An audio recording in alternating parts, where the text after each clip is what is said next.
Bom dia, queridos. Saúdo a todos com a graça e a paz do nosso Senhor e Salvador Jesus Cristo. Estamos aqui para entregar a lição da escola dominical da classe de adultos, que agora se chama Seguidores do Mestre, da Igreja Evangélica dos Irmãos de Macapá, no centro ou no bairro Central. E fazemos isso sempre com devoção ao nosso Deus, reconhecendo a sua soberania sobre as nossas vidas, reconhecendo a sua misericórdia e o seu amor em nos salvar mediante o sacrifício do nosso Senhor Jesus Cristo. E sempre começamos com uma palavra de oração, pedindo a Ele que nos oriente, que fale por nosso intermédio e que nada que Ele não deseje seja dito por nós, e que a sua palavra cumpra com o seu propósito na vida da igreja, na vida de todos aqueles a quem a sua palavra chegar. Então nós vamos orar, agradecendo a Deus a sua misericórdia e rogando que Ele nos abençoe no nosso estudo hoje. Oremos. Graças te damos, ó Deus, porque é nossa obrigação, em primeiro lugar, reconhecer a Tua soberania sobre todas as coisas, sobre toda a ordem criada, sobre todo o universo, ó Deus, porque pela Tua palavra nós viemos a saber, com a ajuda do Teu Santo Espírito, que nada do que existe veio a existir sem que o Senhor tivesse ordenado. O Senhor é o Criador. E além disso, é aquele que sustenta todas as coisas pela palavra do Teu poder, ó Deus. E nós agradecemos porque essa fé nos foi dada. Porque nós, de nós mesmos, não reconheceríamos isso. Tantas pessoas há no mundo, ó Deus, que vivem as suas vidas. E embora até admitam, em teoria, um Criador, vivem na prática como se o Senhor não existisse. Porque não estão preocupados, porque não querem saber dos teus direitos enquanto Criador deste mundo. E nós lamentamos por isso, Senhor, e rogamos que a verdade do Evangelho, porque foi para isso que o Evangelho foi entregue, possa chegar até essas pessoas e, pela Tua misericórdia, pelo Teu amor, que elas tenham a oportunidade de crer em Jesus, que é o nosso Salvador. E no momento que nós abrimos, ó Deus, a Tua palavra, nós agradecemos por ela e pedimos que o Senhor nos ajude para que possamos entender aquilo que a Tua palavra tem para nós hoje. E entendendo, ó Deus, que o Teu Santo Espírito nos ajude a colocá-la em prática nas nossas vidas. Essa é a nossa oração. Rogamos por cada irmão, cada irmã que está de prontidão para ouvir a Tua palavra. Rogamos por aqueles que ainda ouvirão, que o Senhor abençoe a cada um. E rogo, ó Deus, que a Tua bênção se estenda a todo o Teu povo, que hoje separa um tempo, ó Deus, dedicado ao estudo da Tua palavra. Essa é a nossa oração. Isso é o que nós te pedimos e pedimos em nome de Jesus. Amém. Queridos, eu vou pedir uma coisa para vocês que são da classe, da nossa classe. Nós temos a necessidade de fazer um registro, né, dos nossos encontros aí, ainda que virtuais. Acho que a nossa classe é a única classe que não está fazendo isso, né? Não fui cobrado ainda, mas eu tenho certeza que serei, né? Por isso eu quero pedir a vocês que são membros da classe, tá? Que você coloque aí no chat aí, certo? O seu nome. Aliás, se o seu nome é o nome que está aí no perfil, você coloca, né? Para eu registrar a sua presença, tá bom? Coloque aí que você está assistindo. Se tiver alguém com você que é membro da classe, aí você já acrescenta, tá? Essa outra pessoa que está aí no seu dispositivo junto com você assistindo, para que nós possamos fazer aí o registro, né? Aqui vai ser igual a orientação do MEC para as escolas, tá? Ninguém vai registrar falta, tá bom? A gente vai registrar as presenças, tá? Porque aula virtual não tem falta, né? Não sei se o CEL concorda com a Secretaria lá do CEL concorda com essa interpretação do MEC, né? Talvez até não, tá? Mas aqui a gente vai registrar só as presenças, tá bom? Porque tem pessoas que assistem depois, a gente sabe, né? Mas a gente quer saber as pessoas que estão aí agora, em tempo real, acompanhando a nossa lição, os membros da classe, tá bom? Então você coloca aí, né, que você está assistindo, se tem mais alguém com você aí no seu dispositivo, você coloca também os alunos da classe registrando a sua presença, tá bom? Muito obrigado, agradeço. Nós estamos trabalhando a primeira epístola de Paulo a Timóteo. Na verdade, nós vamos trabalhar as cartas pastorais, né? A primeira carta de Paulo a Timóteo. Vamos trabalhar a segunda carta de Paulo a Timóteo e vamos trabalhar a carta a Tito. Essas epístolas, elas são chamadas, né, aí pelos estudiosos de epístolas pastorais, por causa do seu objetivo, que está bem claro, né? A gente já viu aqui, foi colocado, né? Paulo escreveu essas cartas aos seus auxiliares, nem sei se é correto a gente usar essa expressão, porque eles estavam à frente dessas igrejas, né? As igrejas não eram de Paulo, as igrejas eram de Cristo, né? São de Cristo, né? Mas eles fizeram parte da equipe de Paulo, né? E Paulo os deixou responsáveis por essas igrejas. Timóteo ficou responsável pela igreja de Éfeso e Tito ficou responsável pela igreja lá em Creta, né? Então Paulo escreve essas cartas já no final do seu ministério.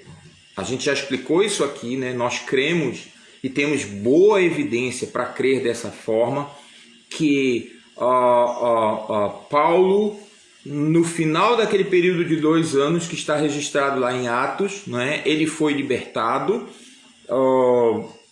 e viajou ainda livremente, provavelmente visitou as igrejas, né?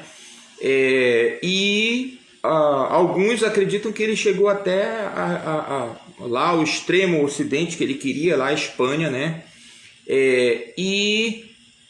Depois disso ele foi preso novamente, talvez 2 anos depois, né? Esse período aí não é possível a gente precisar, pelo menos até agora. Talvez aí apareça um achado arqueológico, uma carta, né? Alguma coisa que possa dar lançar uma luz sobre essas questões aí. Isso é uma coisa sempre em aberto, né? O período exatamente a gente não tem como precisar, mas ele foi preso novamente e dessa vez ele realmente não escaparia, porque o contexto era outro, né? O imperador romano era outro, né? Era Nero, e ele iniciou uma perseguição muito forte aos cristãos. Isso aí está na história, todo mundo pode checar isso aí, né? Mas vocês sabem, se vocês tiveram bons professores de história, né? Eles falaram isso para vocês. E então, no contexto dessa perseguição de Nero aos cristãos, Paulo acabou sendo executado. Então, Paulo escreve essas cartas nesse último período aí da sua vida, né? Ele na segunda carta fica claro, né? Ele estava na expectativa, inclusive, né, da sua própria morte, e chega a declarar claramente isso para Timóteo, né? O tempo da minha partida já chegou, né? Tá se aproximando. Então essa expectativa de Paulo ela acabou se confirmando, né? E ele foi executado. Então Paulo escreve essas cartas lá da prisão para orientar esses seus companheiros de trabalho a respeito da igreja, da organização da igreja, a respeito de como, né, a igreja de Deus deveria se comportar no mundo, né? E por isso essas cartas são chamadas de cartas pastorais, né? É um pastor escrevendo a outros pastores, né? Dando orientações sobre a igreja de Deus. Então essa é a intenção de Paulo ao escrever essas cartas, tá? Ele encorajou esses homens, fortaleceu esses homens, né? Mas também se preocupou em dar um suporte para eles, né? Para que eles permanecessem firmes, né? Na doutrina, né? Nas doutrinas do cristianismo, e combatessem alguns desvios, né? O autor usa aqui um termo, heresia, que é um termo que vai aparecer mais tarde, né? Mas que ilustra bem. Uma heresia é um desvio, né? da doutrina correta. Eu vou falar mais um pouco sobre essa questão de doutrina mais tarde, tá? Mas a heresia, né, é um desvio, certo? Da doutrina verdadeira. Um herege é alguém que segue ou que propõe uma heresia, certo? Então, Paulo tem essa preocupação em mente ao escrever essas cartas. Isso está colocado aqui, né, pelo nosso comentarista nessa lição de hoje, que é o Evaldo Bueno Rodrigues. Vocês já sabem, nós estamos usando como material de suporte a revista Cartas a Timóteo e Tito, da editora Cristã Evangélica. Muito bem, o texto básico de hoje é o texto lá de 1 Timóteo capítulo 1, versos 1 a 20. Convido vocês a abrirem, né, as Bíblias de vocês. Eu vou ler, como sempre, aqui no livro Texto da Classe, que nós adotamos a versão da editora Mundo Cristão, a nova versão transformadora. Eu vou ler os primeiros 5 versos, tá? Então vou ler aí os primeiros 5 versos. 1 Timóteo capítulo 1, versos 1 a 5. A palavra de Deus diz assim: Eu, Paulo, apóstolo de Cristo Jesus, por ordem de Deus, nosso Salvador, e de Cristo Jesus, nossa esperança, escrevo esta carta a Timóteo, meu verdadeiro filho na fé. Que Deus, o Pai, e Cristo Jesus, o nosso Senhor, lhe deem graça, misericórdia e paz. Quando parti para a Macedônia, pedi a você que ficasse em Éfeso e advertisse certas pessoas de que não ensinassem coisas contrárias à verdade, nem desperdiçassem tempo com discussões intermináveis sobre mitos e genealogias que só levam a especulações sem sentido, em vez de promover o propósito de Deus, que é realizado pela fé. O alvo de minha instrução é o amor, que vem de um coração puro, de uma consciência limpa e de uma fé sincera. Então Paulo aqui claramente, né, explica os seus objetivos, ou o seu principal objetivo ao escrever essa carta. O título da lição é A Doutrina Verdadeira. Para nós, homens do século XXI, ou homens que estão no século XXI, é um tanto complicado a gente falar de verdade. A gente tem que admitir isso, né? A maioria das pessoas nem sequer se toca disso, mas a gente que já viveu um pouquinho, a gente se lembra. E até pouquíssimo tempo atrás, do ponto de vista histórico, a gente lidava bem com essa questão do conceito de verdade, né? Por quê? Porque prevalecia a lógica clássica, estava na cabeça de todo mundo, a gente era ensinado dessa forma e a gente acabava reproduzindo isso, que se alguma coisa é verdadeira, o contrário disso é falso, né? Eu devo adiantar para vocês que só existe essa verdade, vamos colocar dessa forma, né? Eu não tenho tempo para explorar isso aqui, como que o século XX assistiu, testemunhou e protagonizou uma mudança no conceito de verdade profunda, que já estava lá atrás esboçada, né, desde a antiguidade, né, mas que ganhou força e se estabeleceu no século XX. Isso é um fato. O Francis Schaeffer, que é um dos meus teólogos preferidos, muito embora ele não gostasse de ser chamado de teólogo, né, mas a obra dele,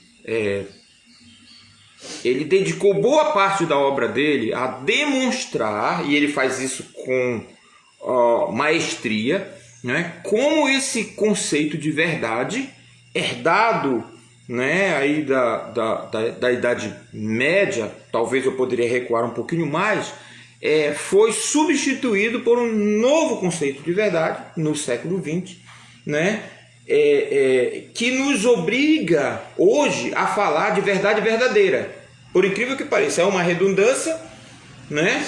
É uma coisa que para alguns até vai dizer, mas por que a gente tem que falar de verdade verdadeira? Mas infelizmente é assim. Por quê? Porque o conceito hoje de verdade é uma coisa totalmente fluida, né? Uma coisa que muda aí ao sabor dos acontecimentos, ao sabor dos humores, e isso pode ser resumido, né, na frase que a gente ouve aí, que é comum, né? O que é verdade para você pode não ser verdade para mim, ou pode não ser verdade para uma terceira pessoa, né? O conceito de verdade hoje é, como disse, mutável. Há várias verdades, e se há várias verdades, há várias moralidades, e se há várias moralidades, não há mais nem sentido a gente falar de uma moralidade correta, daquilo que é certo, daquilo que é errado. Essa é uma tarefa quase que inútil de se fazer. Discutir o que é certo, discutir o que é errado. E o resultado disso é que quando alguém insiste em falar de verdade, ou essa pessoa é ridicularizada, ou ela é ignorada, ou as duas coisas.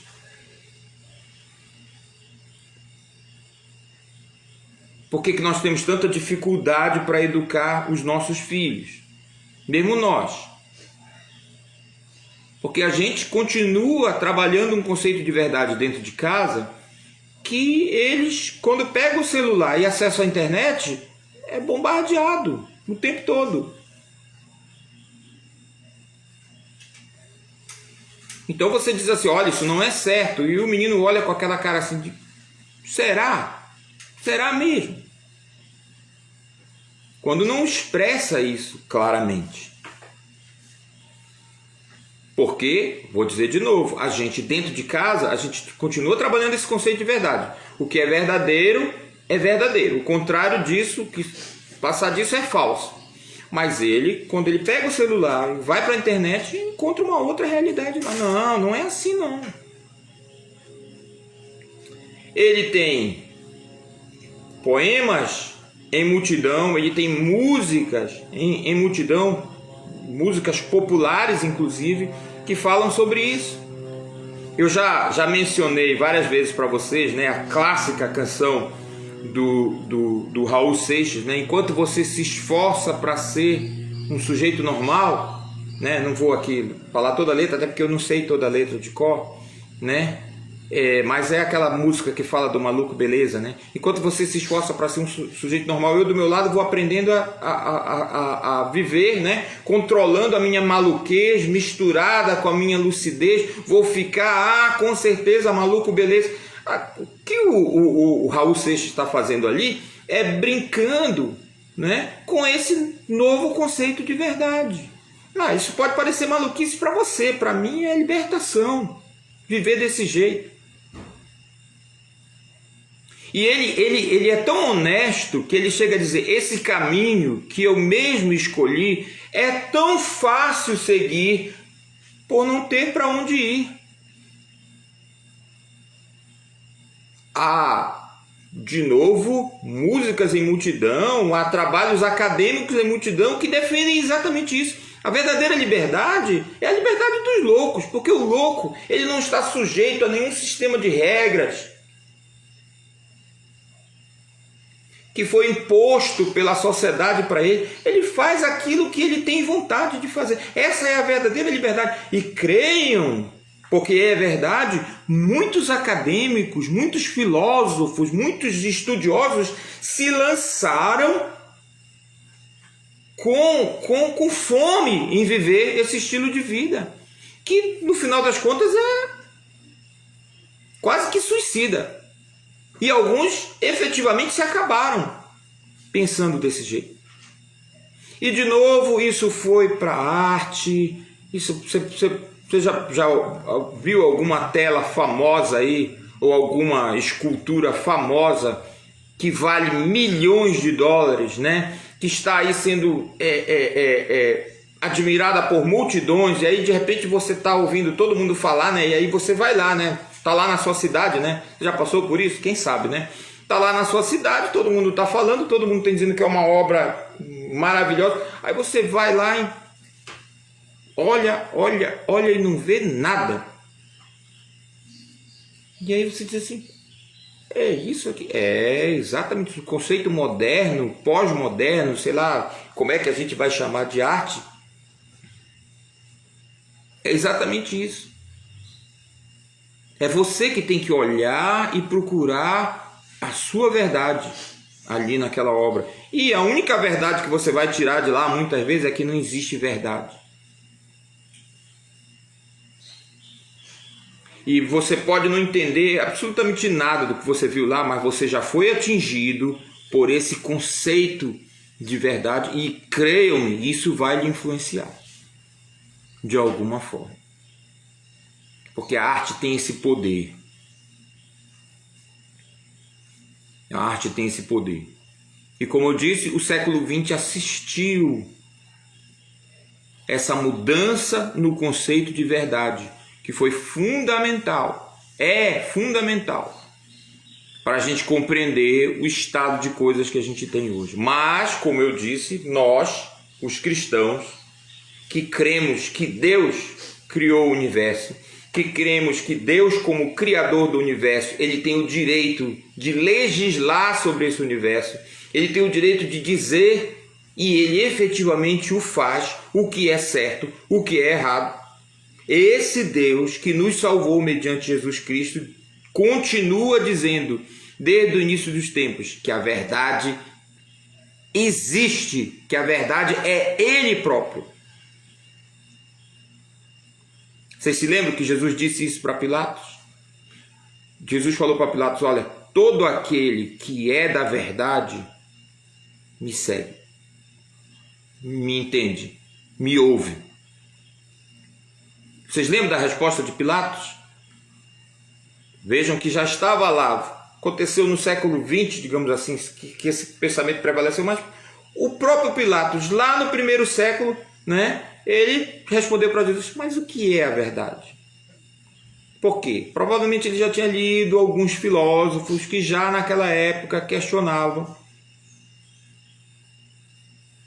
esse conceito de uma verdade absoluta, como o Francis Schaeffer trabalha na obra dele.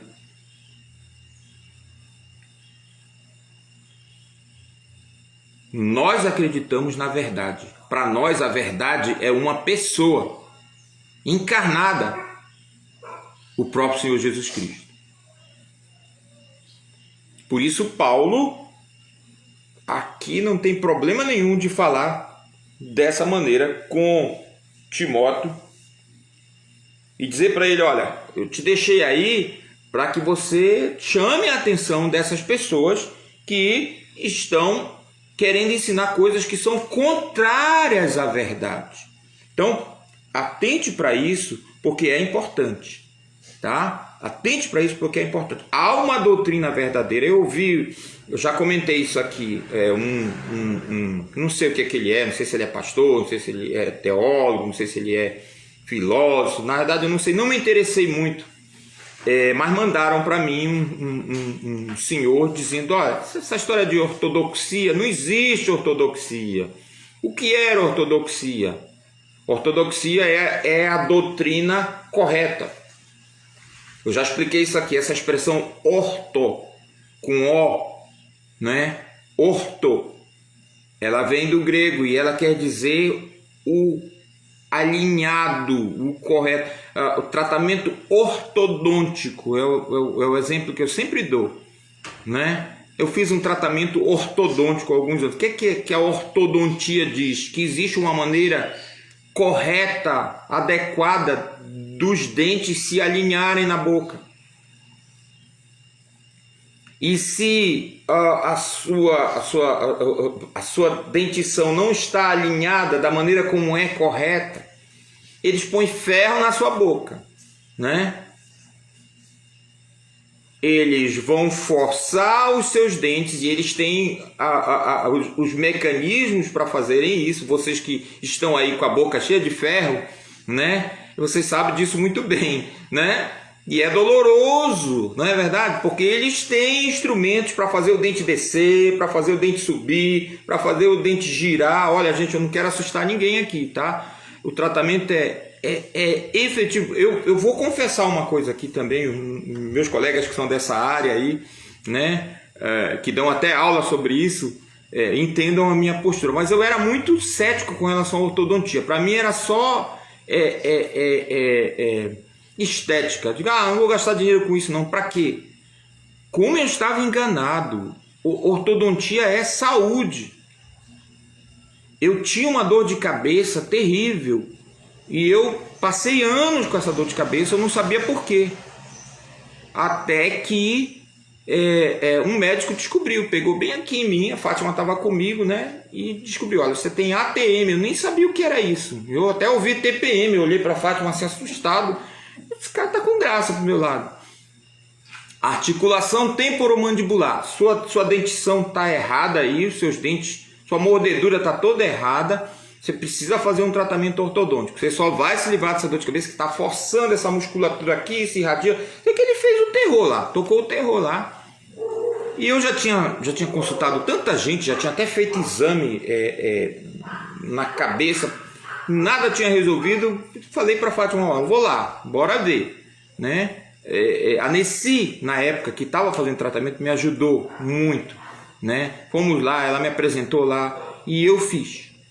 E a dor de cabeça simplesmente sumiu. E a minha mordedura era interessante. Eles fazem um molde, né? E só quando você vê aquele molde ali em 3D, só quando você vê... Meus dentes, nossa, vocês acham que isso aqui é ruim? Vocês precisavam ver antes do tratamento ortodôntico. Era horrível. Tudo errado. E foram 5 anos de tratamento. Puxa dente, gira dente, conserta, ajeita. E realmente a coisa funcionou assim de uma maneira espetacular. Eu costumo dizer, eu acho que não tem ortodontista que não acredite no conceito de verdade bíblico. Não é possível, porque ele trabalha com isso. Ele trabalha com isso. Ele sabe que tem um jeito certo de fazer as coisas. Então, a ortodoxia é a doutrina correta. Então, esse homem que eu falei para vocês, que eu vi na internet, ele estava dizendo lá, isso nunca existiu. A ortodoxia de Paulo, disse ele, era uma mistura de filosofia grega com judaísmo, com cristianismo.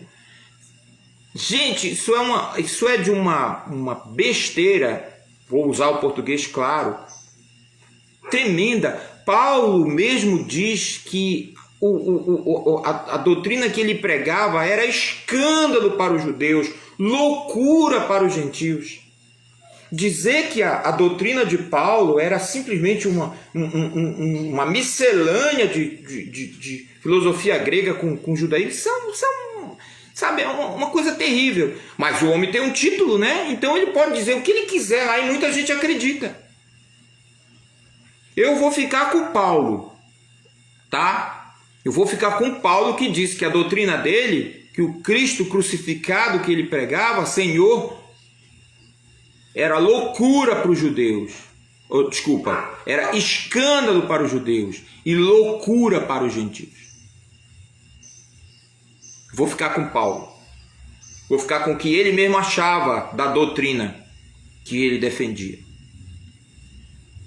Então, nós precisamos atentar para isso, prestar atenção, porque tal qual na época de Paulo, na época de Timóteo, na época de Tito, hoje existem muitos mestres ensinando e dizendo, né, muitas vezes que ele recebeu a doutrina dele de anjos mesmo. Está aqui, né, o comentário do pastor Evaldo, né? Ele diz isso claramente. Paulo, lá em Gálatas, capítulo 1, versículos 8 e 9, a gente não vai ler, que a gente conhece esse texto, já leu várias vezes, né? Ele chegou a dizer lá para aqueles irmãos lá, olha, ainda que nós, ou mesmo um anjo vindo do céu, pregue para vocês um outro evangelho que vá além do que vocês receberam, seja amaldiçoado. Palavras duríssimas que Paulo usa ali. E vejam, ele disse, mesmo que nós, ele se incluiu. Eu acho maravilhoso isso.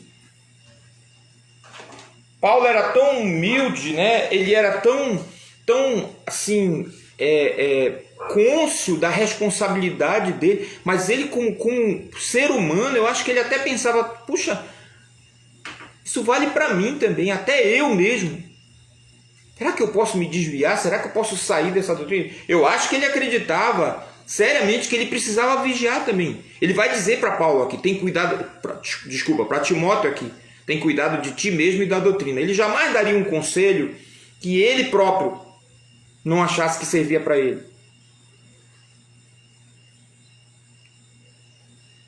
Porque os riscos estão por aí por fora. Os riscos estão aí no seu celular. Os riscos estão aí nos estudos bíblicos que você está assistindo pela internet.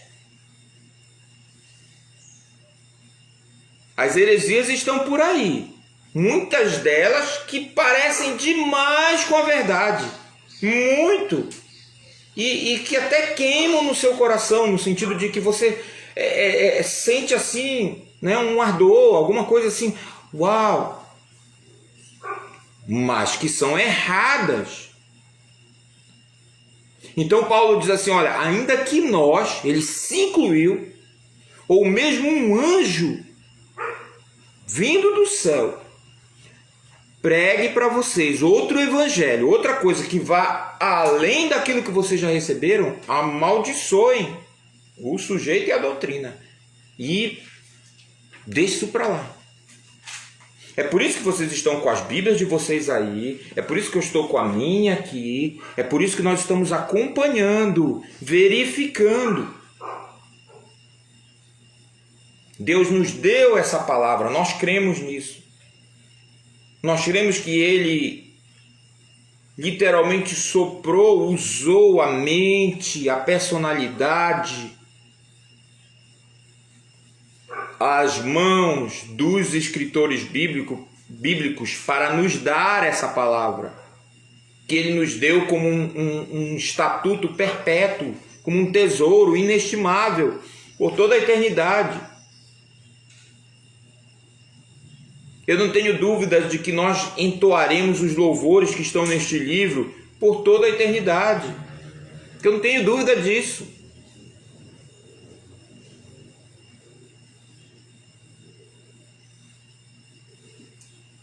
Então Paulo diz, olha, vocês têm que ficar com o que vocês receberam. O que for além disso, amaldiçoe.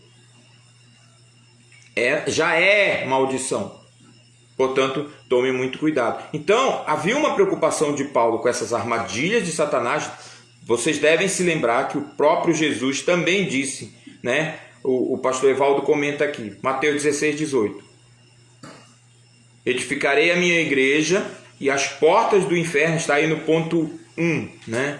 E as portas do inferno ou as portas da morte não prevalecerão contra ela. Jesus já está asseverando aí, já está dizendo claramente que o inferno, ou a morte, ou Satanás, ou as forças de destruição, porque Satanás só quer destruir. Jesus disse isso lá no Evangelho de João, né? O ladrão vem somente para roubar, para matar, para destruir. E é isso, a obra de Satanás é isso. Tentar destruir a obra de Deus. E ele tem inúmeros meios para realizar isso. Mas Jesus já diz aqui, Mateus 16, 18, as portas do inferno não prevalecerão contra a sua igreja. Então ele está aqui claramente colocando que esses ataques viriam. E vêm.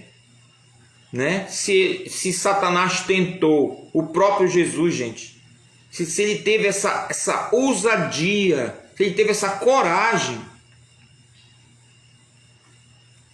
de tentar o próprio Jesus, por que ele não nos tentaria? Ou por que ele não vai nos tentar? Claro que ele vai fazer isso. E como eu disse, às vezes com palavras sutis, né? Às vezes com palavras suaves, com aparência de interesse no nosso bem-estar. Então Paulo se preocupa com isso. Daí ele alertar para as armadilhas de Satanás.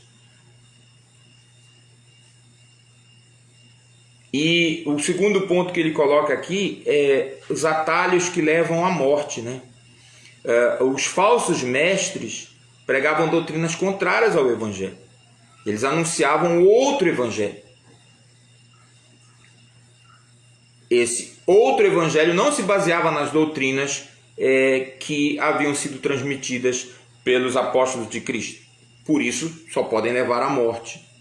Eu acho isso importante porque a gente já trabalhou isso aqui no livro de Atos e a gente vem repetindo isso aqui o tempo todo e a gente vai repetir isso até enjoar. Primeiro, Cristo. Esse foi o método de Deus. Cristo escolheu 12 entre as centenas de seguidores que ele tinha, melhor dizendo. Entre as centenas de seguidores que ele tinha, ele escolheu 12. Um deles, para se cumprir a Escritura, haveria de trair Jesus. Jesus sabia disso o tempo todo. Ele não foi enganado por Judas. Está lá em João capítulo 17. Falei sobre isso acho que na semana passada.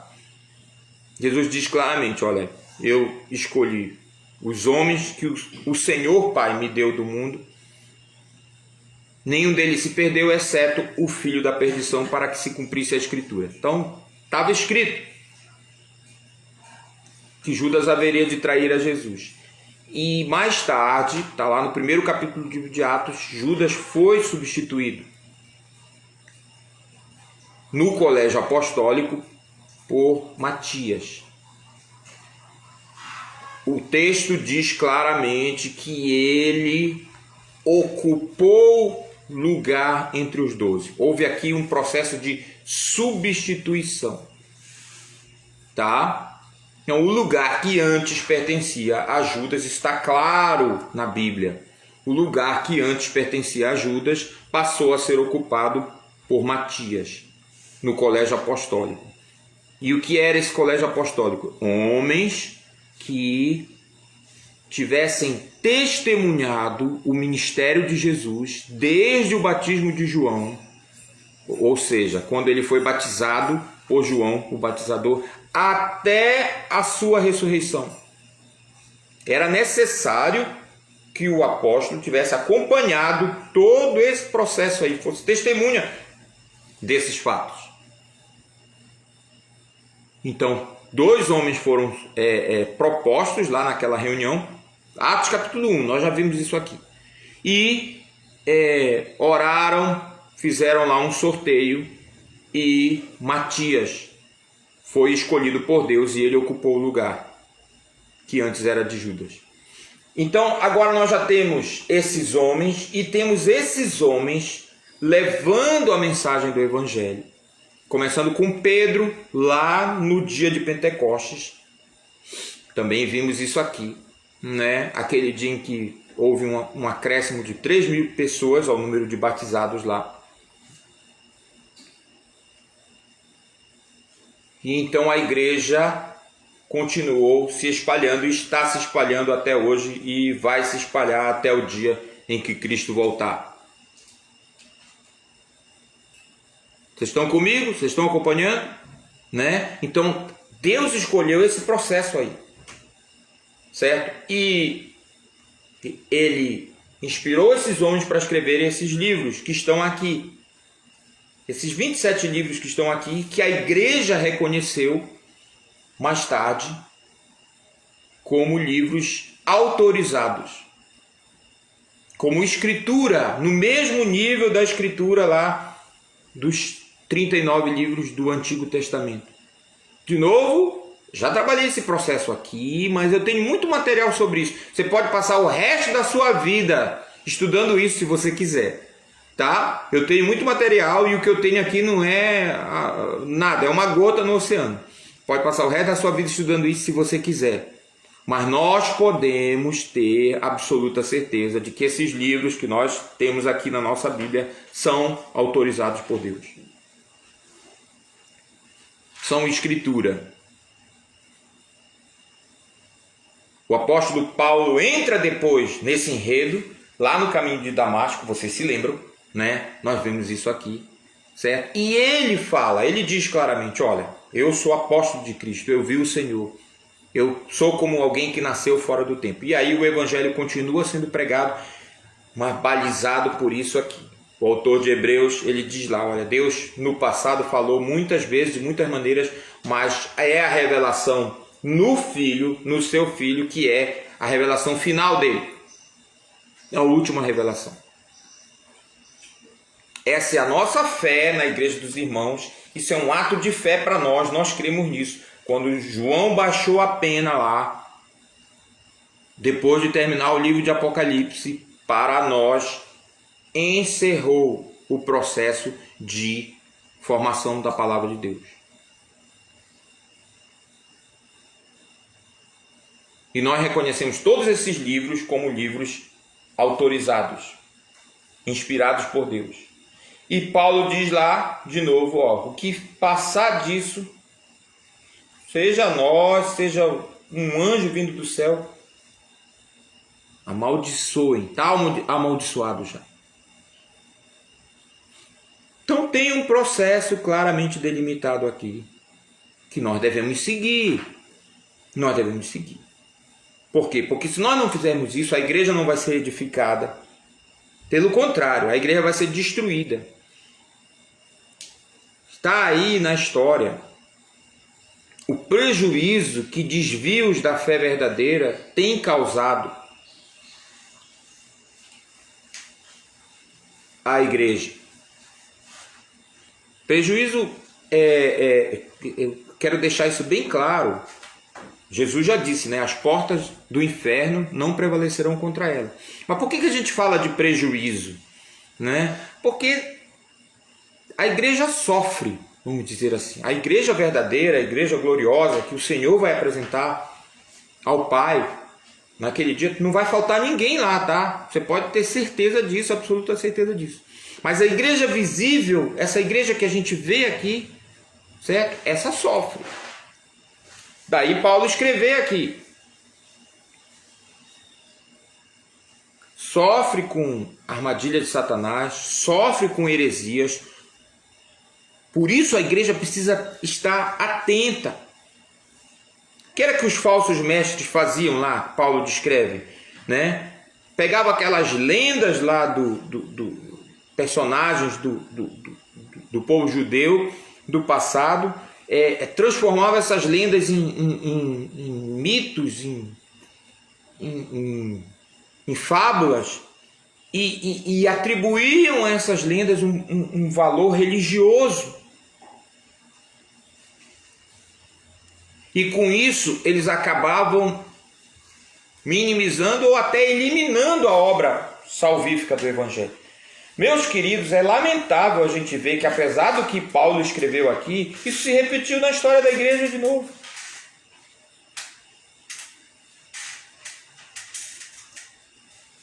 E eu preciso falar isso aqui, tá? Como exemplo dessa questão que a gente está colocando. Vocês perceberam qual era o método dos falsos mestres? Vocês viram como é que eles faziam? Aqui eram lendas do povo judeu, tá? Pegava aquelas histórias, aqueles heróis do povo judeu, ok? Certo? E transformaram, atribuíram um valor religioso para aquelas histórias e com isso desviaram da fé. Fizeram as pessoas se desviarem de Cristo.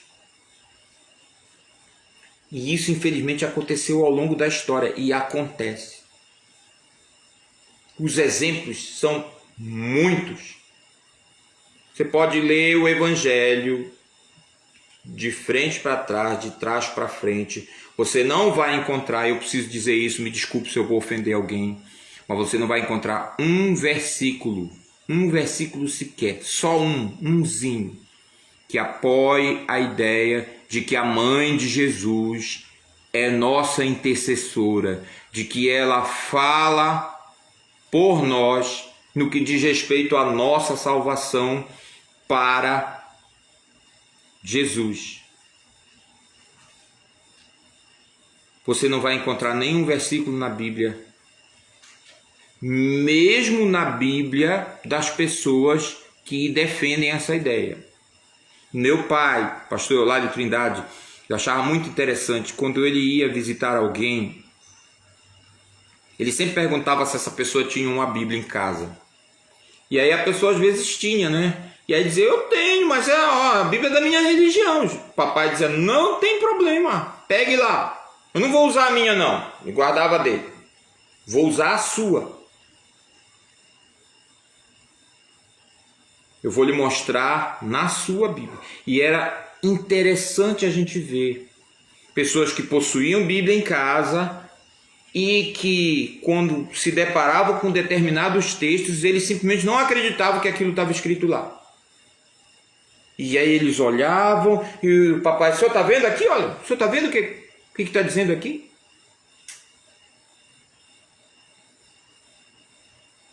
E as pessoas olhavam e tiravam óculos e botavam óculos, quase que não acreditando que aquilo... E o papai fazia a questão de dizer, ó, na sua Bíblia. É a sua Bíblia, a minha está guardada ali na minha pasta.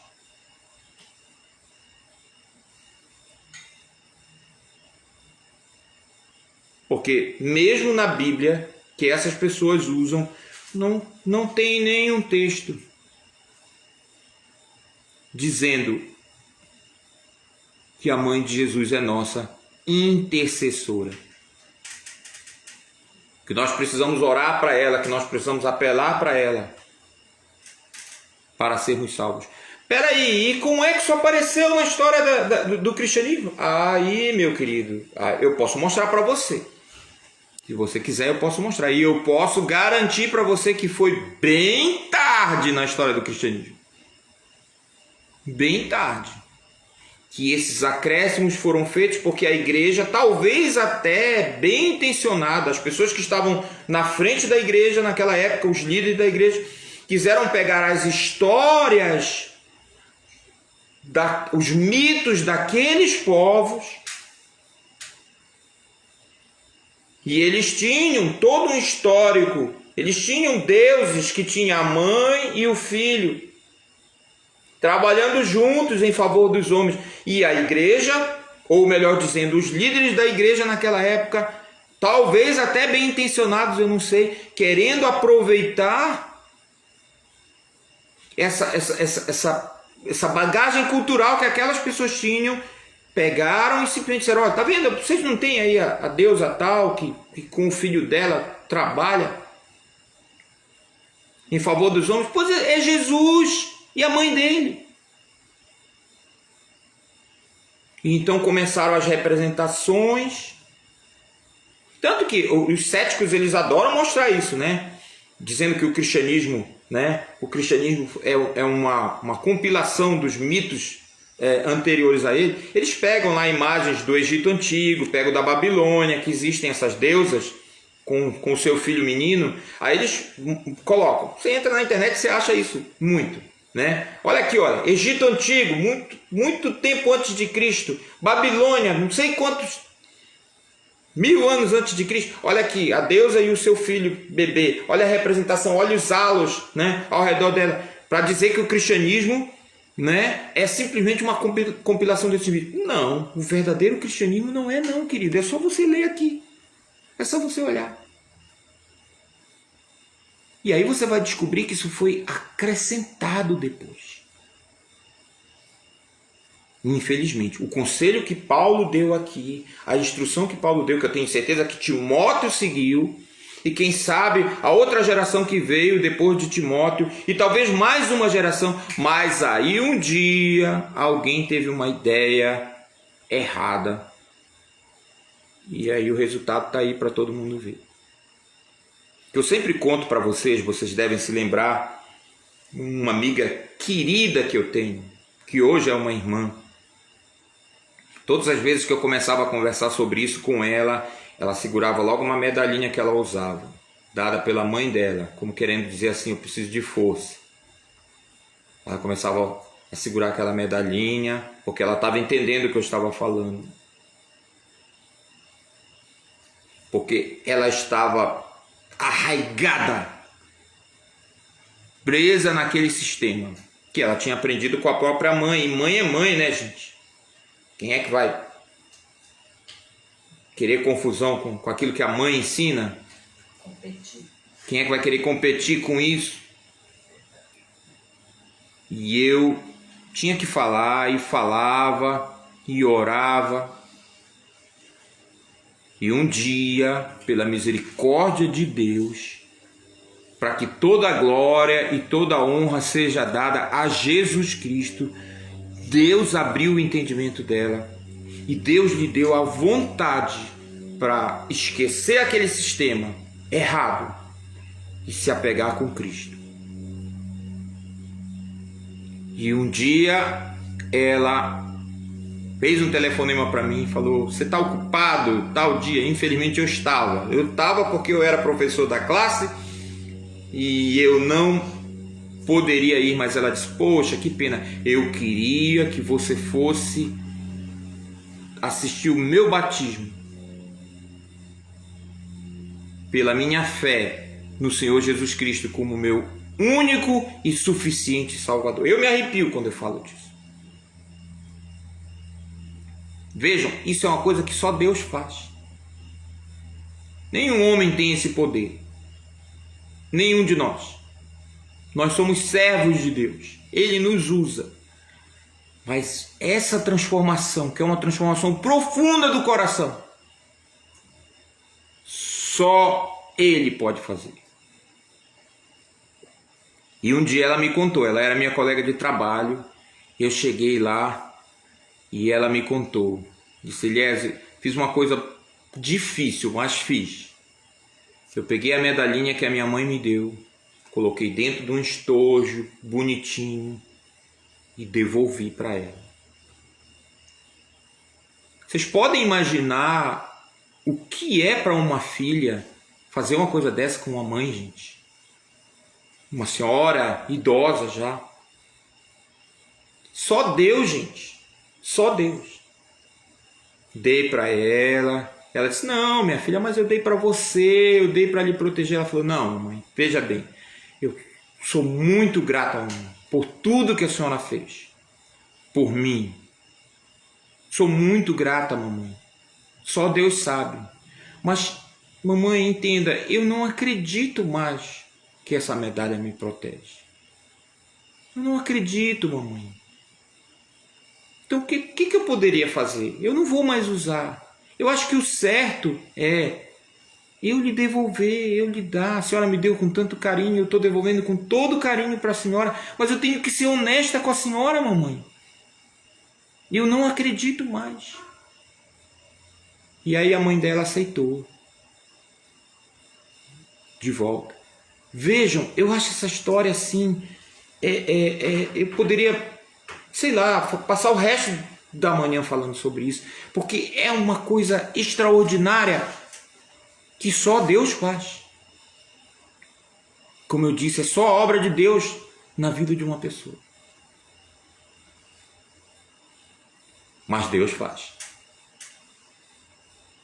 Ele faz, com toda certeza, para a honra e glória dele. Poxa, mas fazer isso com a mãe? Sim. Quem ama a verdade, lembre-se do que Jesus falou, não se esqueçam disso. Se alguém amar o seu pai e sua mãe mais do que a mim, não é digno de mim. Vejam, essa minha amiga, essa minha irmã, ela fez a coisa certa. O certo e o errado existem sim. O verdadeiro e o falso existem sim. Ela, com toda a dificuldade do mundo que isso trouxe para ela, ela fez a coisa certa. Isso é amar, isso é amor no sentido verdadeiro. Eu não sei como é que está a história. Eu espero que Deus, a partir dessa atitude de amor dela, até tenha feito uma obra com a mãe dela. Faz tempo que eu não falo com ela. Não sei, talvez vou até procurar saber. Porque Deus é Deus, Ele é que sabe, Ele é soberano. Mas eu gosto de pensar. Porque já vi vários casos assim. Já vi vários casos assim.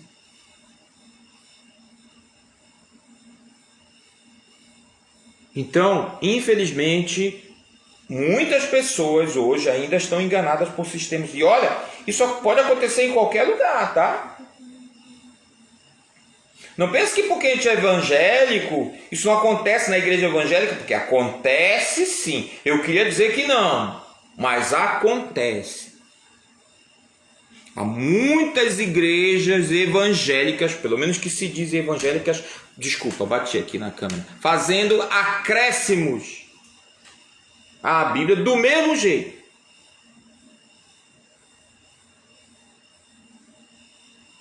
Para não ficar só falando dos outros, vou falar de nós, eu tenho que falar. Onde é que está escrito na Bíblia? Ou, não precisa estar escrito literalmente, porque também já é demais, mas me mostrem quais versículos bíblicos a gente vai usar para apoiar, estou falando de cristianismo, todo mundo cristão aqui, né?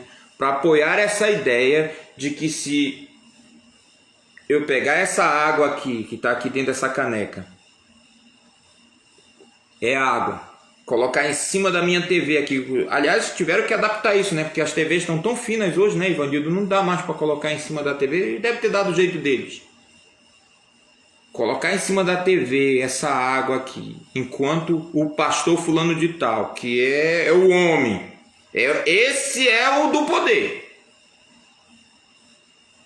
vai orar, vai passar alguma coisa para essa água e aí depois eu vou tomar e vou ficar curado. Me mostrem quais versículos Paulo fala sobre isso. Os apóstolos falaram sobre isso. E é interessante isso, porque veja bem, João fala, né, da oração de fé que cura o enfermo, que perdoa os pecados. Está na Bíblia. A Bíblia fala da unção com óleo, que era uma prática que vinha do judaísmo e foi mantido, um ritual que foi mantido. Mas vejam, isso é somente o que a Bíblia diz. Eu já vi pastores que eles chegam lá na casa, né? E o irmão está enfermo lá, e aí vê que a família, sei lá, está precisando de consolo, e ele vai, manda lá na despensa, pega lá um pouquinho de óleo de cozinha mesmo, vamos ungí-lo.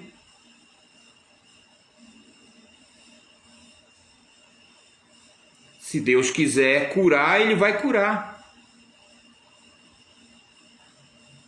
Mas não precisa ser o óleo ungido do Eliezer Trindade.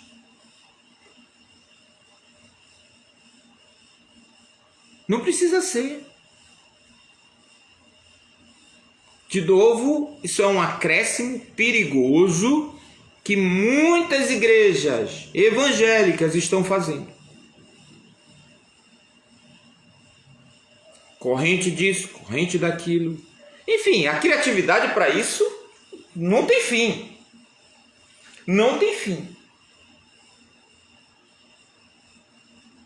Eu já comentei isso aqui outras vezes.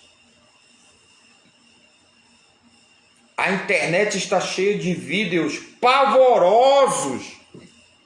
A gente pensa que é piada. Já comentei sobre alguns aqui, vocês devem se lembrar. Acréscimos perigosos. Não são nem acréscimos, né? Nem tem como dizer que é acréscimo isso. A palavra, né, Tiago? Isso aí não tem como.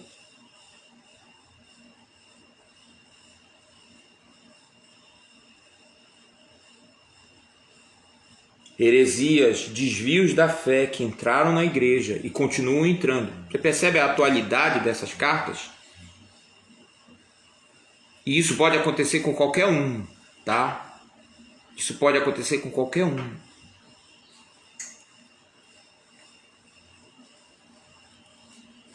Porque o coração do homem, como o pastor Ego gosta de repetir muitas vezes, e ele está coberto de razão, é uma fábrica de ídolos. A gente é pródigo em fabricar ídolos. Eu ouvi dizer, eu não sei se é verdade, mas eu ouvi dizer que tem gente na nossa igreja. Ó, eu estou dizendo que eu ouvi dizer, tá? Eu nunca confirmei, nunca ouvi a pessoa dizer isso. Mas, enfim, a pessoa que me falou, que ouviu, é uma pessoa que eu tenho maior consideração. Eu acho que ela não me enganaria. Eu acho. Mas diz que, mesmo assim eu vou dizer diz que. Não sei se ela está me ouvindo, a pessoa que me contou, talvez vai ficar chateada comigo, mas eu prefiro que ela fique chateada comigo, que com ela eu me resolvo depois, do que afirmar isso, assim, de cara. Mas ela me disse que já ouviu alguém dizer na nossa igreja, não, pregação é a do pastor Eulália. Não, isso aí, não, para mim, olha, eu já ouvi fulano, eu já ouvi ciclano, eu já ouvi até aquele filho dele que é até parecido com ele, até parece com ele, mas pregação para mim é a do pastor Eulália. Ai, ai, ai, olha isso, socorro!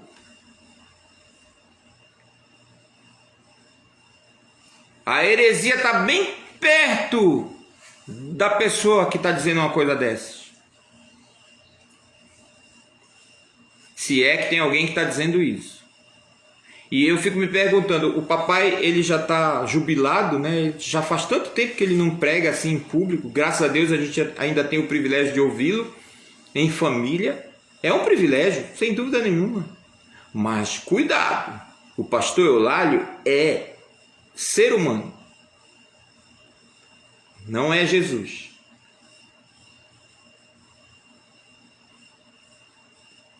Então, se alguém disse isso mesmo, eu fico me perguntando como é que essa pessoa está tanto tempo sem ouvir a verdadeira pregação. Agora eu fiquei preocupado. Como é que ela está se virando? Como é que ela está se virando? Vejam, você tem direito de gostar. Não estou falando aqui de gostar. Tem, cada homem é o seu estilo, né? As pessoas têm estilo.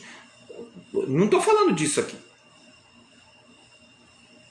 Mas na nossa igreja, para que fique bem claro, na nossa igreja, quando alguém pega esta palavra e se dispõe a explaná-la, a compartilhá-la com vocês, nós sempre oramos para que não seja ele que fale, mas essa palavra.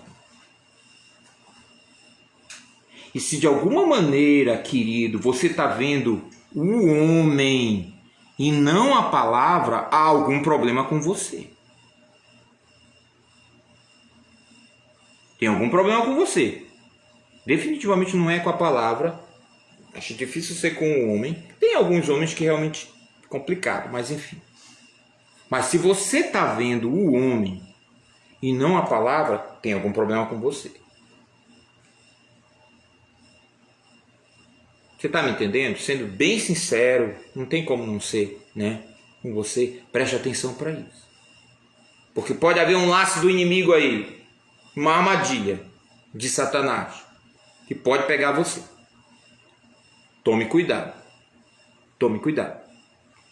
Seguindo aqui no nosso comentário, ele cita Colossenses 2,8, que a gente conhece, né? Tenham cuidado que ninguém venha a enredá-los com sua filosofia e vãs sutilezas, conforme a tradição dos homens, conforme os rudimentos do mundo e não segundo Cristo. Está bem claro aqui. Vocês percebem? Eu vou ler aqui na Nova Versão Transformadora, porque eu acho que fica ainda mais claro para a gente observar a maneira que Paulo entendia essas coisas, né? Como que ele enxergava os riscos, né? Ele diz assim: não permitam que outros os escravizem com filosofias vazias e invenções enganosas provenientes do raciocínio humano, com base nos princípios espirituais deste mundo e não em Cristo. Então está bem claro aqui. Sim, infelizmente, e na igreja evangélica há pregadores, há pastores, eu estou falando deles, dos pensamentos deles, não dos pensamentos de Deus. E isso pode acontecer com qualquer um, queridos, até com esse aqui que vos fala. Eu não estou livre disso, não. Quantas vezes eu já tive que me retratar, inclusive? É por isso que eu gosto da lição lá na nossa classe, lá na nossa sala de aula, porque eu tenho um retorno que é imediato de vocês. Aqui demora um pouco, né? Porque vai às vezes vai pro grupo, vai pro privado da Fátima, aí que ela me diz: olha, fulano comentou tal coisa assim, pediu uma explicação. Às vezes eu entro no privado da pessoa, explico, né? Às vezes é no grupo, depende muito. Eu gosto quando é lá na nossa sala de aula, porque a interação é no ato. Mas vejam de novo, mesmo lá, ninguém está falando de achismo. Não é o que eu acho, Eliese, professor, e o que o Tiago acha, aluno. Não. Olha, é isso aqui, é a palavra. Então, às vezes, a maneira como ele está colocando, Deus usa ele mesmo, o Tiago, para corrigir o meu pensamento. Essa é a ideia que está por trás do texto clássico que fala, né, toda escritura é inspirada por Deus e útil para o ensino. A ideia de Paulo lá, que nós vamos estudar esse texto aqui de novo, é exatamente essa. A escritura, ela é capaz de corrigir um pensamento errado que alguém está tendo.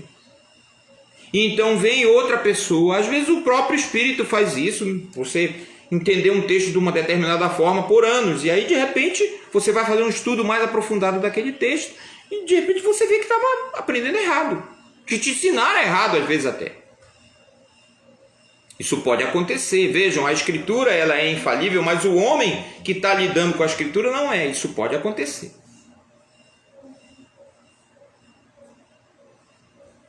Mas a escritura tem poder, diz a Bíblia, para corrigir. E ela de fato faz isso. Quantas vezes já fez na minha vida e provavelmente na vida de vocês também. Então, todo atalho, toda tentativa eu comentei isso na minha live de Natal, né? Aliás, gente, eu fico impressionado a força do Natal, cara.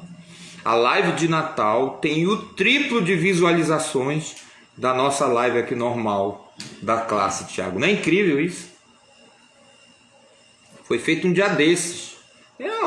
Não dá para competir com o Natal, rapaz. Acho que eu vou até desistir, Thiago. Impressionante.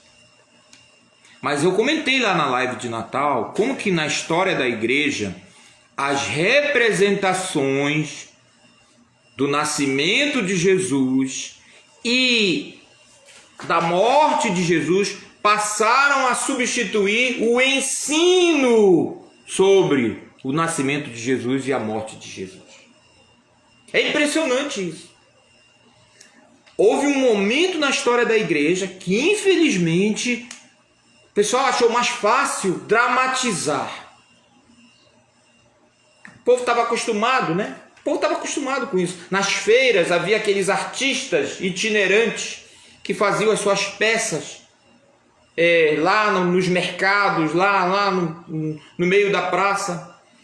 E alguém olhou e disse assim: olha, a gente pode fazer isso com a história de Jesus. E aí começaram a fazer isso. E as representações a respeito da morte e das histórias de Jesus em geral passaram a ocupar um espaço que antes era da pregação. Isso se repete, ou se repetia antes da pandemia, na história da igreja, várias vezes.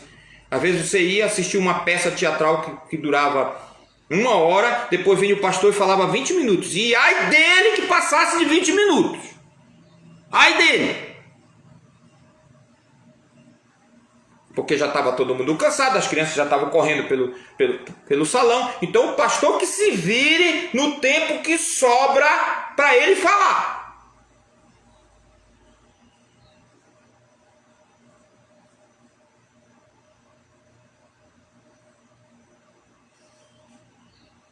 Está na história, queridos.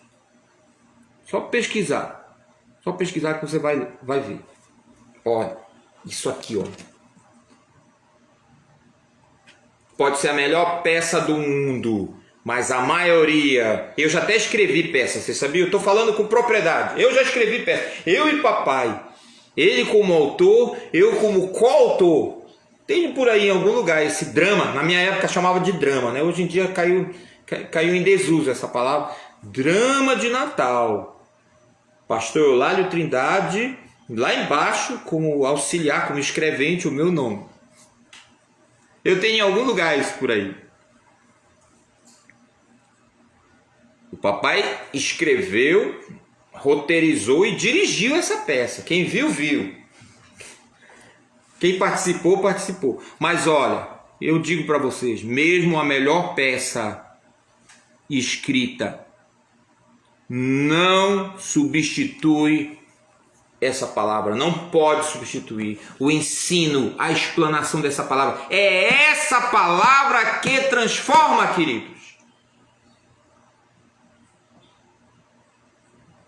Por isso, eu sempre vou preferir entre uma peça, ainda que seja bem encenada, bem feita, com efeitos especiais. A nossa igreja foi pioneira nesse negócio de efeitos especiais. Tem muitas histórias legais sobre isso.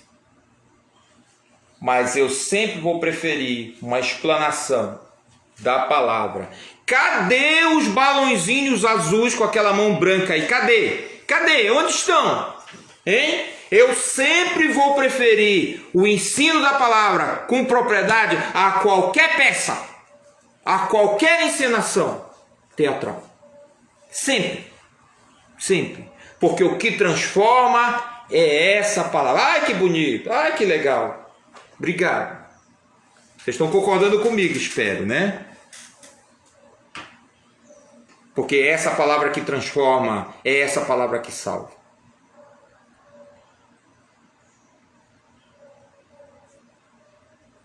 Porque simplesmente é essa palavra que é eficaz.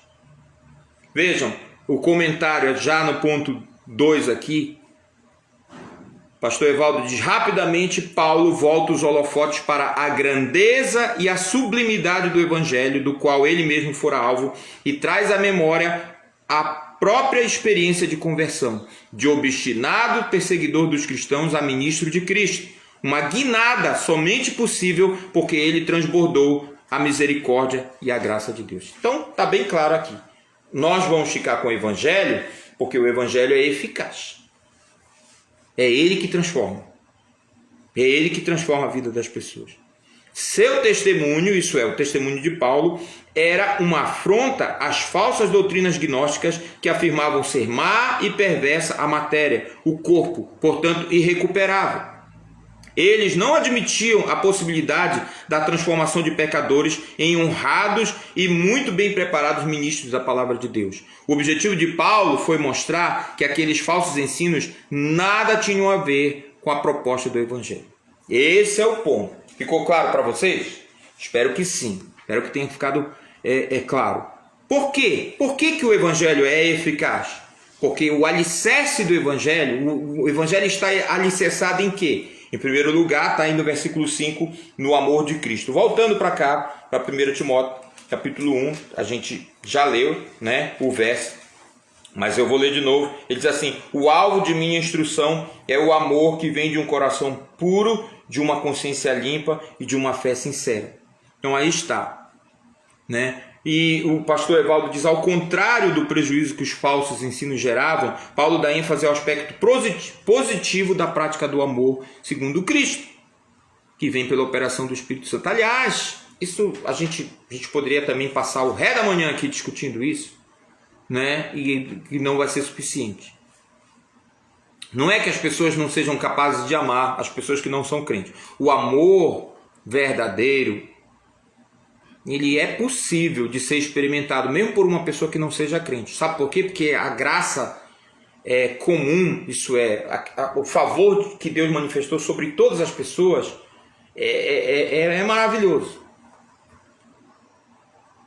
É maravilhoso. A gente vê sim pessoas altruístas, pessoas capazes de se colocar no lugar do outro, pessoas ajudadoras, mesmo pessoas que não conhecem a Jesus, gente. Nós não vamos negar isso. Seria uma estupidez a gente negar isso. Mas o que Paulo está falando aqui é de algo ainda muito mais profundo. E a gente vai ter tempo para explorar isso aqui. Aliás, você já parou para pensar nisso? Aquele texto clássico, né?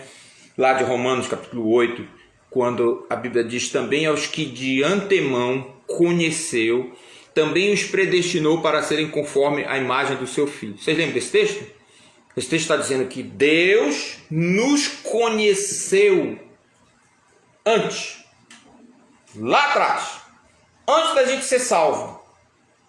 Vocês já pararam para pensar nesse texto? Pare um pouco aí, pense. Pare um pouco e pense. Deus conheceu o Eliezer antes do Eliezer ser crente. E o que Deus viu? O que Deus viu? Digam-me, o que Deus viu? Um pecador, obstinado, que não queria nada com Deus. Que não queria nada com Deus.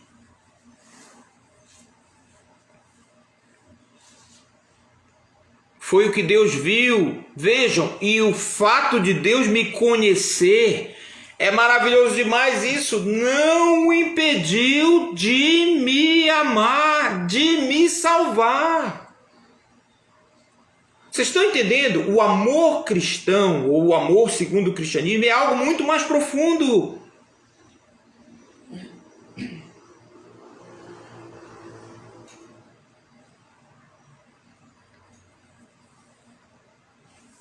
Diz que estão dizendo por aí que por causa da pandemia diz que tem muito divórcio acontecendo, porque o marido e a mulher estão convivendo dentro de casa e acabaram não gostando do que, porque viviam na rua. Eu não sei se eu concordo com isso. Eu não sei se é por aí. Olha, amor aqui é uma coisa muito mais ampla, mas eu vou dar esse exemplo. É um exemplo, tá? Não pense em amor só marido e mulher, tá? Isso aí é um aspecto e talvez nem é o mais importante nesse momento aqui, mas eu vou dar esse exemplo porque eu acho importante. Porque quem diz isso, ou quem está levantando esses dados, parece querer dizer que você não gostou do que viu. O Tiago e a Marina, quanto tempo de casado, Tiago? 3 anos, né? 3 anos. Então, o Tiago e a Marina agora estão convivendo mais, estão dentro de casa, confinados, né? Quantos anos de namoro? Ele teve que confirmar com ela, foi por isso que demorou, gente. 3 anos, né? 3 anos. Ele não está querendo se comprometer, claro, né? Vai que ele dá a data errada. 6 anos de convivência. 6 anos de convivência. E aí veio a pandemia, começaram a conviver, aí não gostou do que viu. Separa. Olha, isso pode ser verdade no caso de descrente, tá? No caso de crente, meu querido, Quanto menos você gostar, isso não vai fazer a menor diferença.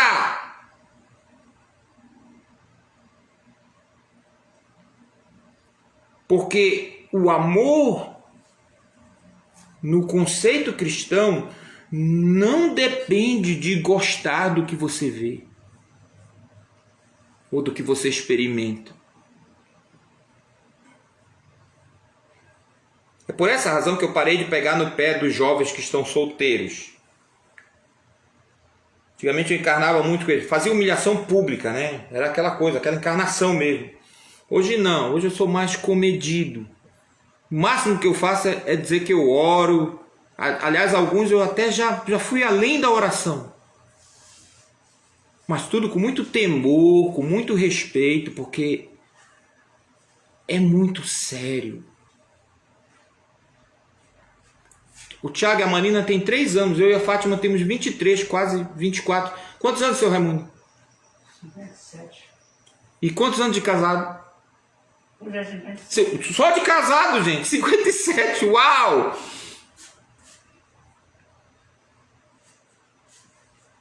Só de casado, 57. Não faz diferença.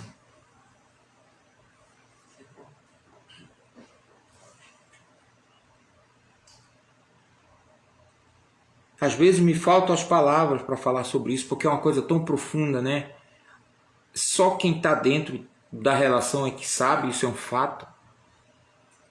Mas para você que está solteiro e que está me ouvindo aí, eu posso lhe dizer isso com toda seriedade.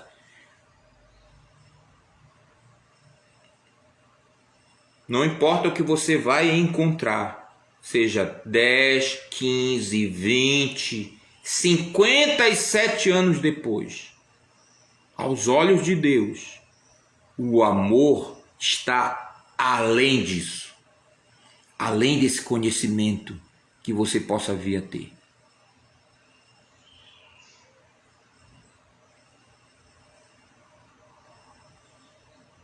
Por isso Deus diz que é absolutamente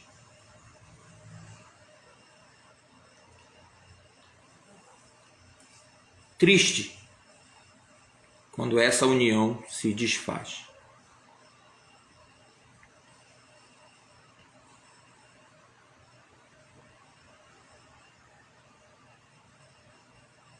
Porque é como rasgar a própria carne, porque é uma só carne que se faz. Então é muito sério.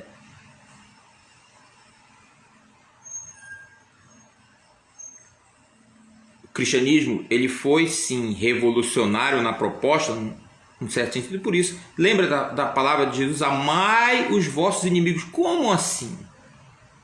Orai pelos que vos perseguem. Paulo é um grande exemplo disso. Mas não só ele, Estevão, antes dele, Estevão estava mesmo sendo apedrejado, inclusive por Paulo. E ele imitou o Senhor Jesus Cristo e orou pelos seus algozes, pelos seus carrascos. E vejam, pelo menos no caso de Paulo, Deus ouviu a oração de Estevão. Você já parou para pensar nisso? Deus ouviu a oração de Estevão. Nós podemos afirmar isso com toda certeza, porque pelo menos no caso de Paulo, Deus, pela sua misericórdia, pelo seu amor, salvou Paulo e ele assassinou Estevão. Eu não estou falando nenhuma besteira aqui, tá? Ele mesmo disse, eu guardei a roupa do pessoal que foi lá. Eu não fui o autor de fato, mas eu fui o autor intelectual. Eu estava lá junto quando o condenaram e até guardei a roupa. O cara estava lá indeciso se ia ou não ia, porque essas túnicas eram caras, não era tão fácil de conseguir. E Paulo rapidamente organizou lá um cabidário lá, né? Não, pode deixar aqui, vai lá, quer apedrejar, vai lá, deixa comigo, tá seguro, vou guardar todo mundo aqui, não vai ter problema.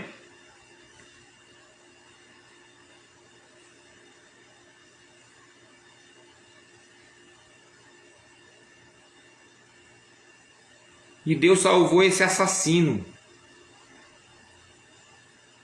Gente, vocês já assistiram Paulo, Apóstolo de Cristo?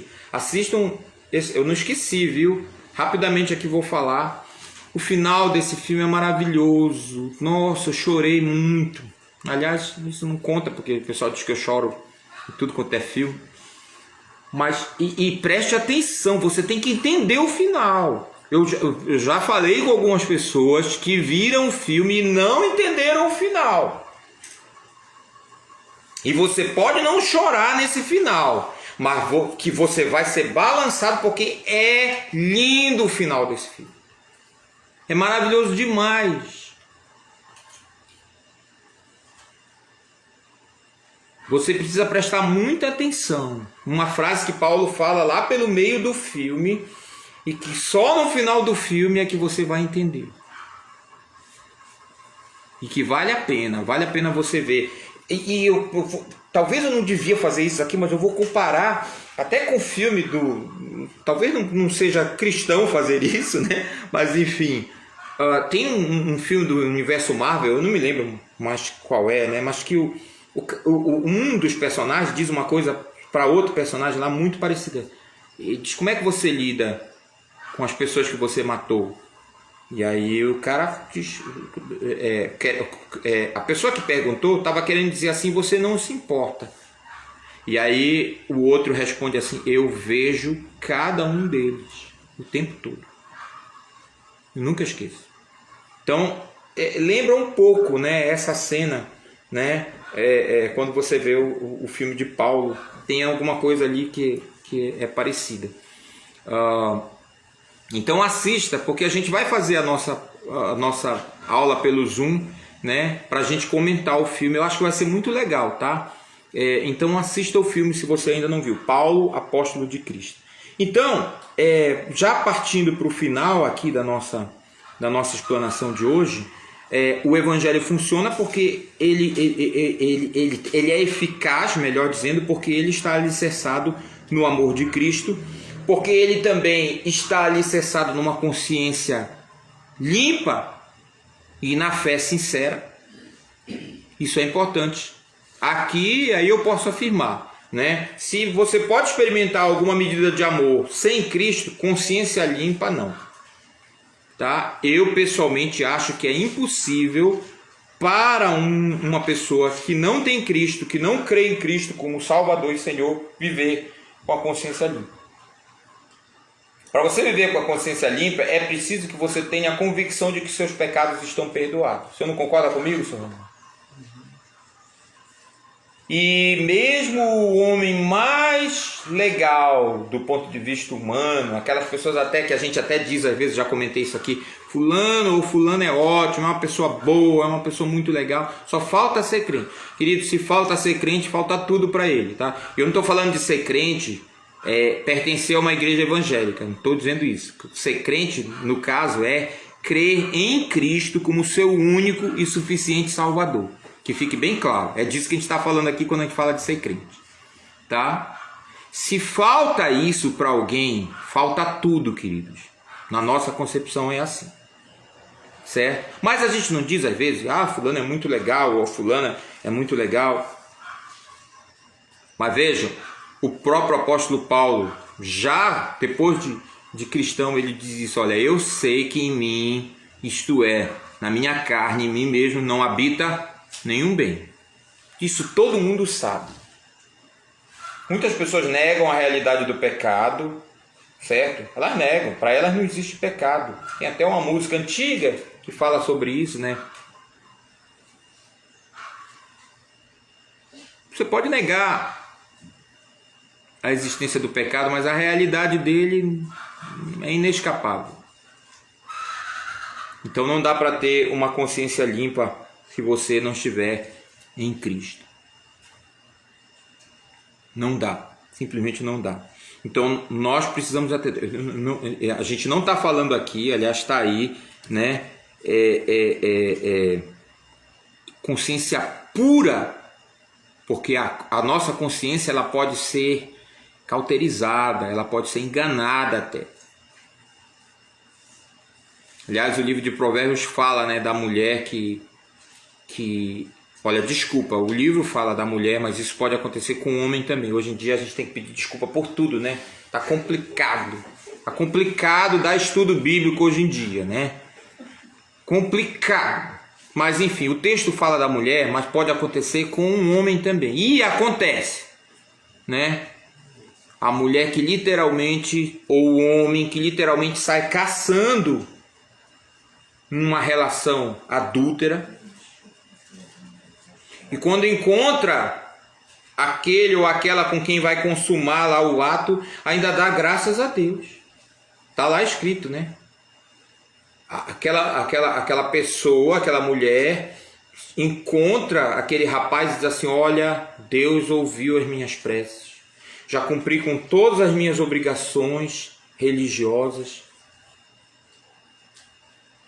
E saí pedindo a Deus para te encontrar e eu te encontrei. E você vai para o Facebook e você vê coisas parecidas, muito parecidas. A pessoa está numa relação toda errada e ainda está dizendo, porque Deus me deu você, pelo amor de Deus, criatura.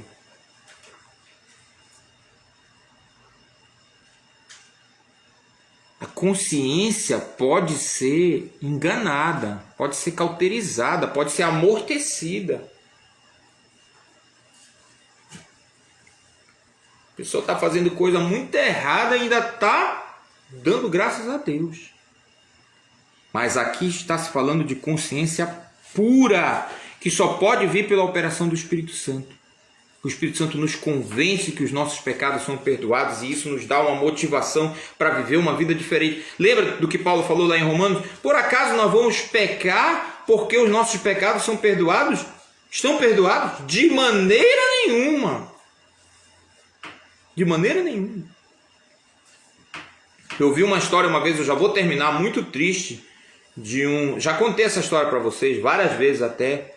Um homem que se dizia pastor, que largou tudo, largou família, largou igreja. Foi um escândalo, foi uma coisa terrível mesmo. E ele era funcionário de uma empresa. Um dia eu estava lá nessa empresa. Quando chegou a minha vez de ser atendido, ele apareceu lá cumprimentando os colegas, os ex-colegas, né, que ele tinha saído da empresa também. E aí uma das moças disse assim: sim, fulano, tu sumiste, né? Eu não te vejo desde o tempo que tu era pastor. Fez uma gracinha, né? Assim, aí a outra, ela levantou a bola e a outra veio e cortou, né? Ele era pastor de Deus, agora ele é pastor do diabo. E riram, né? Todo mundo riu, inclusive ele. Aí ele citou Paulo. Imagina aquele texto que Paulo diz assim: mesmo que o nosso homem exterior se corrompa, o nosso homem interior se renova de dia em dia. Texto inapropriado, interpretação inapropriada, porque Paulo não está falando ali de homem interior. Ele diz no texto claramente, nosso homem exterior. Que Paulo está dizendo olha, eu estou sofrendo, eu estou doente, eu estou machucado, eu sei que esse corpo aqui está indo para a sepultura, mas esse corpo aqui, ele pode definhar, morrer, adoecer, ir para a sepultura, mas o meu espírito, ele está cada dia mais renovado por Deus. É justamente o contrário do que aquele homem estava dizendo para justificar a vida errada que ele estava levando. Mas ele era o quê? Ele era um falso mestre, aquele homem. Infelizmente para ele. Só Deus, só a misericórdia de Deus na vida dele e na vida daquelas outras que estavam lá tripudiando de uma situação escandalosa, vergonhosa, que devia levar todo mundo a temer a Deus e não ficar achando graça. Consciência pura, só o Espírito Santo pode dar uma consciência limpa. E isso vem também pelo pleno conhecimento da verdade. Eu vou falar mais de verdade na semana que vem, tá certo? Mas é um ponto pequeno aqui também, porque eles vão falar mais lá na frente. Ele diz: aqueles que não conhecem a palavra são facilmente enganados, podendo se constituir também em enganadores. Por isso a necessidade do estudo constante e progressivo da palavra para adquirirmos conhecimento e termos firmeza de convicções. Né? Tá aí o texto lá de 1 de Pedro que a gente leu, né, essa semana. E, finalmente, está alicerçado também num viver frutífero, porque quem conhece o Evangelho, quem conhece a verdade, quem está alicerçado na verdade, quem está com a consciência limpa, vai viver uma vida frutífera. Isso com certeza. E essa vida vai ser uma vida de distinção, né?